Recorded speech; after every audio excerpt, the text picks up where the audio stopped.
नमस्कार सभी को। आप सभी का आपके अपने इस यूट्यूब चैनल पर हार्दिक स्वागत है। आज हम एनसीईआरटी कक्षा 12 की जो विशेष हिंदी की अंतरा भाग 2 पुस्तिका है उसके गद्य भाग से संबंधित अध्याय 18 और 19 प्रस्तुत करने जा रहे हैं। 18 और 19 अध्यायों के शब्दार्थ और क्वेश्चन आंसर आपके सामने प्रस्तुत कर रहे हैं। उससे पहले हम इनका जीवन परिचय पढ़ लेते हैं। अध्याय नंबर 18 के जो लेखक हैं वो है निर्मल वर्मा, जिनका जीवन काल है 1929 ईस्वी से 2005 ईस्वी तक। निर्मल वर्मा का जन्म शिमला, जो हिमाचल प्रदेश राज्य में पड़ता है, वहाँ होता है। उन्होंने दिल्ली विश्वविद्यालय के सेंट स्टीफेंस कॉलेज से इतिहास में एमए किया और अध्यापन कार्य करने लगे। चेकोस्लोवाकिया के प्राच्य विद्या संस्थान प्राग के निमंत्रण पर सन 1959 को वे वहां गए और चेक उपन्यासों तथा कहानियों का हिंदी अनुवाद उनके द्वारा किया गया। निर्मल वर्मा को हिंदी के समान ही अंग्रेजी पर भी एकाधिकार प्राप्त था। उन्होंने टाइम्स ऑफ इंडिया तथा हिंदुस्तान टाइम्स के लिए यूरोप की सांस्कृतिक एवं राजनीतिक समस्याओं पर अनेक लेख और रिपोर्टार लिखे, जो उनके निबंध संग्रह में संकलित हैं। 1970 में जब वे भारत लौट आए तो स्वतंत्र लेखन करने लगे। निर्मल वर्मा का मुख्य योगदान हिंदी कथा साहित्य के क्षेत्र में रहा है। वे नई कहानी आंदोलन के महत्वपूर्ण हस्ताक्षर माने जाते हैं। परिंदे, जलती झाड़ी, तीन एकांत, पिछली गर्मियों में, कव्य और काला पानी, बीच बहस में, सूखा तथा अन्य कहानियां आदि इनके कहानी संग्रह है। वे दिन, लालटेन की छत, एक चितड़ा सुख तथा अंतिम अरण्य, ये इनके उपन्यास इस दृष्टि से उल्लेखनीय है। रात का रिपोर्टर, जिस पर सीरियल तैयार किया गया था, वो भी इनका एक उपन्यास है। हम बारिश में, चीड़ों पर चांदनी, धुंध से उठती धुंध में इनके यात्रा संस्मरण संकलित हैं। शब्द और स्मृति तथा कला का जोखिम और ढलान से उतरते हुए उनके निबंध संग्रह हैं, जिनमें विविध विषयों का विवेचन मिलता है। सन 1985 में कव्य और काला पानी पर उनको साहित्य अकादमी पुरस्कार मिला। इसके अतिरिक्त उन्हें कई अन्य पुरस्कारों से भी सम्मानित किया जा चुका है। निर्मल वर्मा की भाषा शैली में एक ऐसी अनोखी कसावट देखने को मिलती है जो विचार सूत्र की गहनता को विविध उदाहरणों से रोचक बनाती हुई विषय का विस्तार करती है। शब्द चयन में जटिलता न होते हुए भी उनकी वाक्य रचना में मिश्र और संयुक्त वाक्यों की प्रधानता है। स्थान स्थान पर उन्होंने उर्दू और अंग्रेजी के शब्दों का स्वाभाविक प्रयोग किया है, जिससे उनकी भाषा शैली में अनेक नवीन प्रयोगों की झलक देखने को मिलती है। जहाँ कोई वापसी नहीं, यात्रा वृत्तांत धुंध से उठती धुन संग्रह से लिया गया है। उसमें लेखक ने पर्यावरण संबंधी सरोकारों को ही नहीं, विकास के नाम पर पर्यावरण विनाश से उपजी विस्थापन संबंधी मनुष्य की यातना को भी रेखांकित किया है।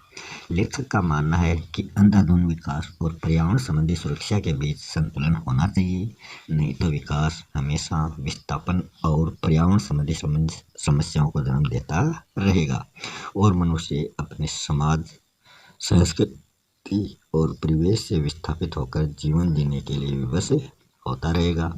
औद्योगिक विकास के दौर में आज प्राकृतिक सौंदर्य किस तरह नष्ट होता जा रहा है, इसका मार्मिक चित्रण इस पाठ में किया गया है।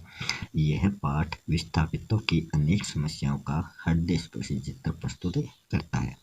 इस सत्य को भी उद्घाटित करता है कि आधुनिक औद्योगिकरण की आंधी में सिर्फ मनुष्य ही नहीं उखड़ता, बल्कि उसका परिवेश, संस्कृति और आवास स्थल भी हमेशा के लिए नष्ट हो जाते हैं। इस अध्याय के शब्दार्थ हैं। विस्थापन का अर्थ है अपने निवास स्थान से बलपूर्वक हटाना या उजाड़ना, उन्मूलित, अपने मूल से कटना, शाश्वत, निरंतर, कभी न मिटने वाला। झंझावत होता है मुसीबत या परेशानी, लोलुप होता है लालची, चक्का होता है चक्कर या मिट्टी का ढेला या गाड़ी का पहिया। अन्य शब्दार्थ जो वहाँ नहीं दिए गए हैं वो हैं निर्वासित, अपने भूभाग से निकला हुआ, उर्वरा, उपजाऊ, निर्ममता मतलब क्रूरता, स्लम्स मतलब झोपड़ पट्टियाँ, अभिशाप, दोषारोपण, वैकुंठ होता है विष्णुलोक, काला पानी, देश से निकालने की सजा। पहला क्वेश्चन है, जहाँ कोई वापसी नहीं, यात्रा वृत्तांत कहाँ से लिया गया है? धुंध से उठती धुन काव्य संग्रह से। लेखक का मानना है कि अगर अंधाधुंध विकास और पर्यावरण संबंधी सुरक्षा के बीच संतुलन नहीं होने से किसका जन्म होगा? विस्थापन और पर्यावरणीय समस्याओं का।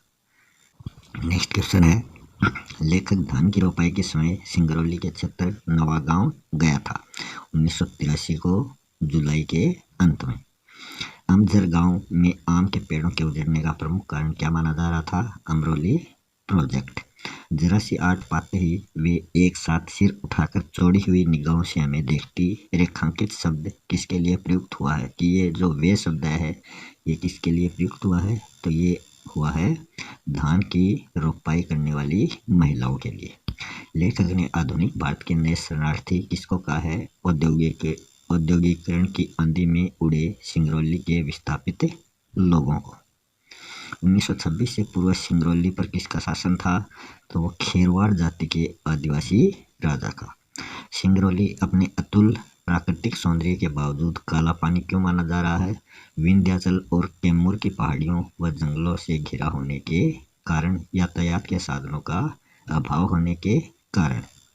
सिंगरौली की प्राकृतिक सौंदर्य एवं अकेलेपन के कारण इसको संज्ञा दी गई बैकुंठ।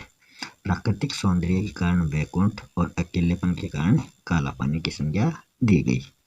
लेखक का दल दिल्ली से सिंगरौली का जायजा लेने गया था लोकायन संस्था की ओर से।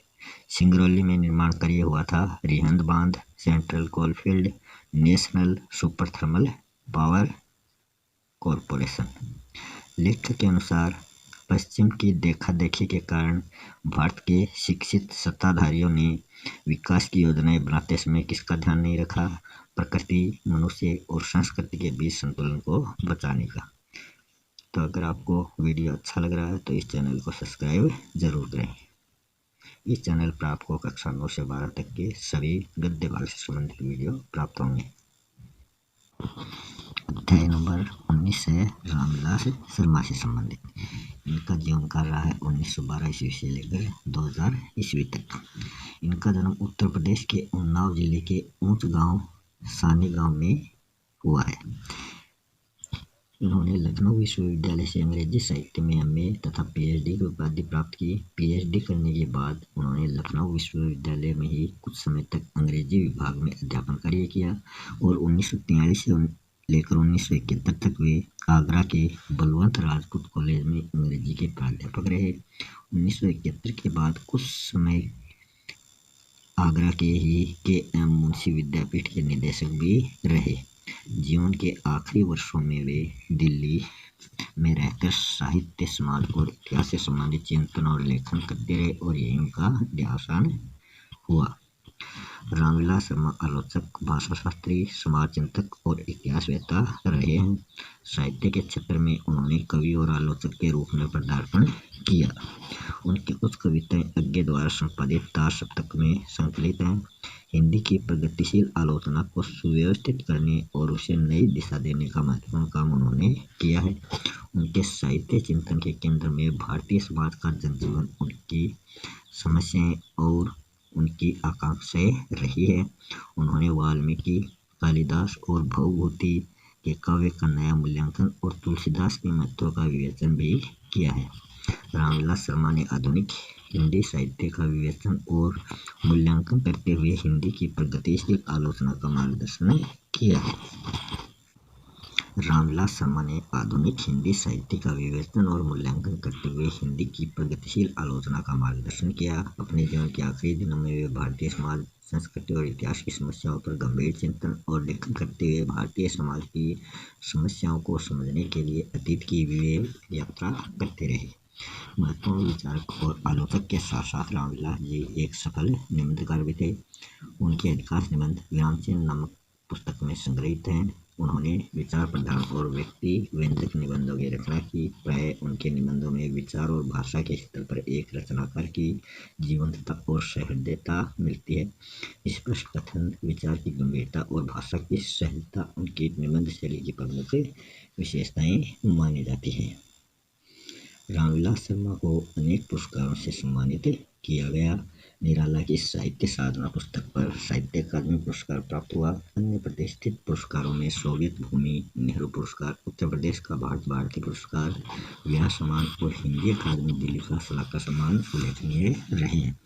पुरस्कारों के प्रसंग में शर्मा जी के आचरण की एक बात महत्वपूर्ण है कि वे पुरस्कारों के माध्यम से प्राप्त होने वाले सम्मान को तो वो स्वीकार कर लेते थे, लेकिन पुरस्कार में जो भी धनराशि उनको मिलती वो लोकहित में व्यय करने के लिए लौटा देते थे।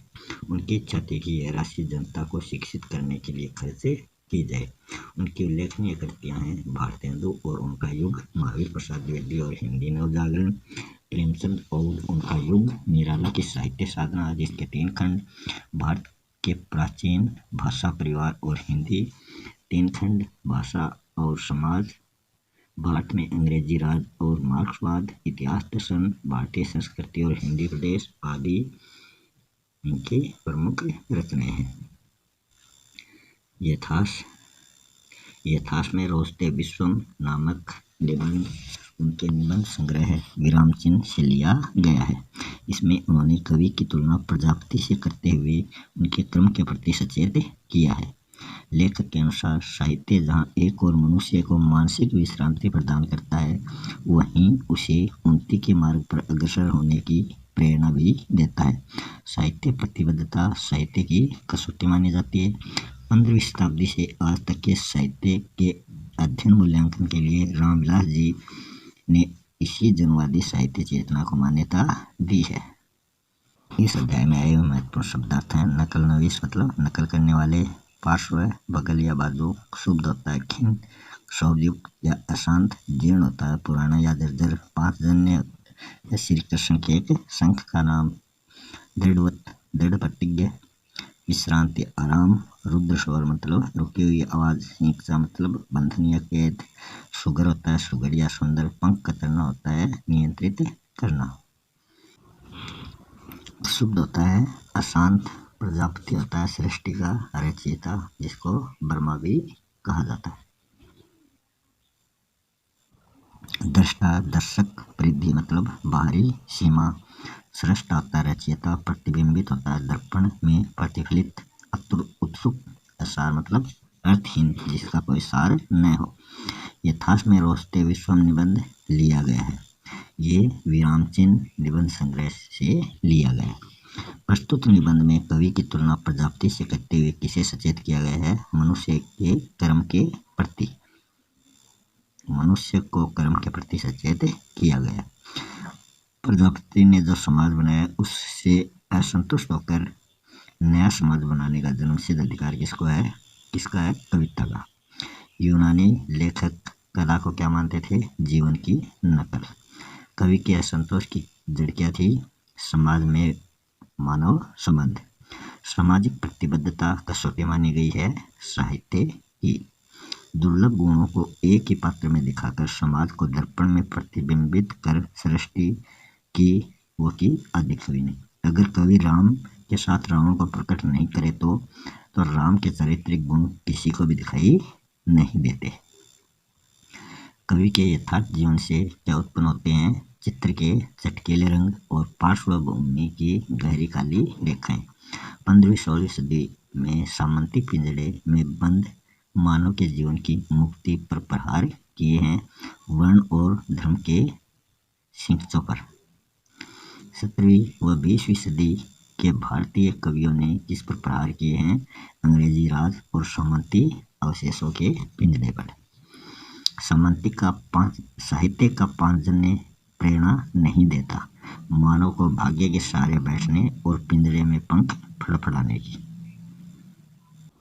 इस अध्याय का अंतिम क्वेश्चन है, लेखक ने साहित्यकारों को धिक्कारा है जो भारत भूमि में जन्म लेकर भारतीय जन को पराधीनता और पराभव का पाठ पढ़ाते हैं, उनको धिक्कारा है।